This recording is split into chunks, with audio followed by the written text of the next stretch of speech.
Guys, welcome to my channel. This is me लाइबियल और आज हम ये मेरा का थर्ड एपिसोड एक्सप्लेन करने वाले हैं। तो चलो शुरू करते हैं। तो हमें स्टार्टिंग सीन दिखाया जाता है जिंग के घर का, जहाँ पिछला एपिसोड खत्म हुआ था। जो जिंग है और जो जोसन है वो एक दूसरे से बात कर रहे होते हैं। साथ ही जो जोसन है वो अपनी पैरामाउंट छोड़ रहा होता है और वो कहता है, ब्रदर जी तुम्हें मेरे पैरामाउंट कैसे लगे। और उसके बाद जो जिंग होता है वो उसे धक्का देता है और कहता है, मेरा नाम जो जिंग नहीं है, मेरा नाम बेन चौहान है, मुझे ब्रदर जिंग कहना बंद करो।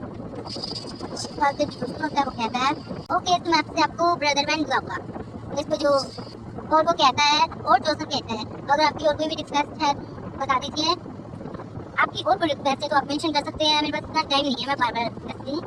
इसको जो जिंग है उसने बोलता है, तुमने मुझे पकड़ के रखा हुआ है, बंदी बना के रखा हुआ है।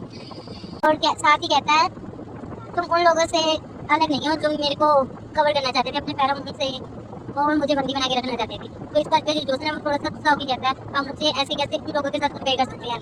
ये बहुत दुख की बात है कि मैं उनसे बहुत ज़्यादा अलग हूँ।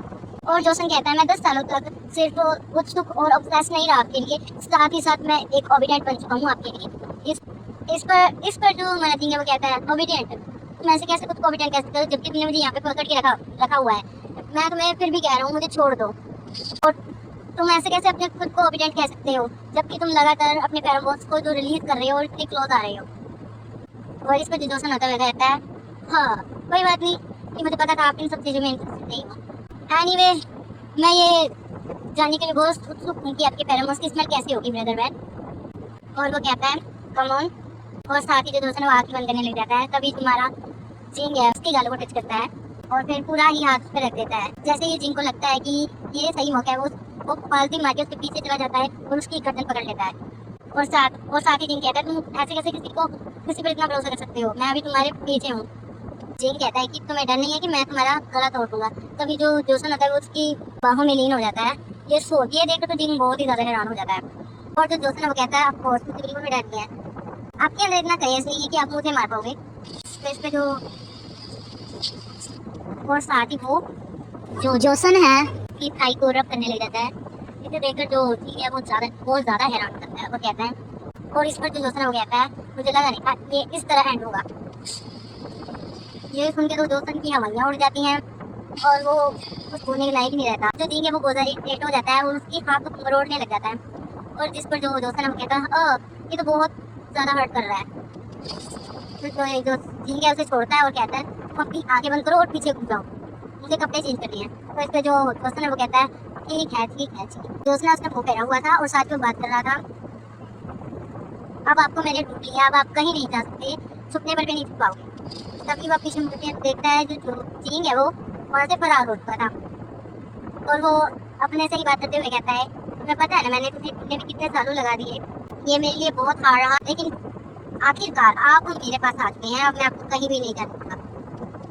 जिसपे जो साथी को देखता है, साथी जोसन देखता है कि थोड़े पैरामाउंट्स कहाँ रह गए थे। इससे जो जोसन है वो देखकर बहुत हैरान और उत्सुक हो जाता है और उस पैरामाउंट को उसको निकलने लग जाता है। तो वो कहता है, मैंने ये कितनी अद्भुत है, मैंने ऐसे कोई रिफ्रेशिंग फेमिलियर सेंट कभी नहीं देखी।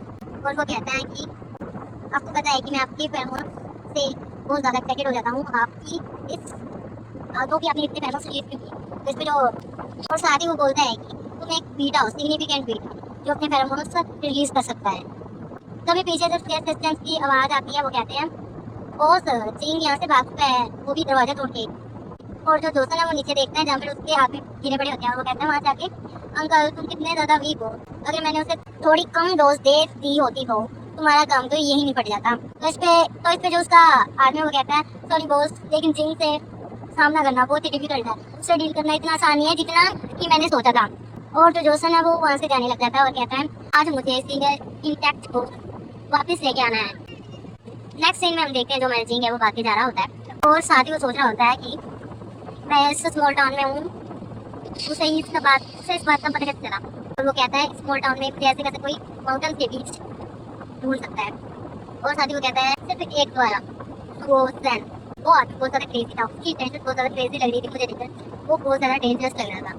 और ये जो जी साथ ही में जो जीन है वो सोचता है कि अनफॉर्चुनेटली मैं बस रिवील होने ही वाला था कि मैं एक बीटा हूँ जिसका सिग्निफिकेंट फेरोमोन्स है। उनके सामने बस मेरा राज खुलने ही वाला था और उसकी दिमाग में बहुत सारी बातें चलने लगती है।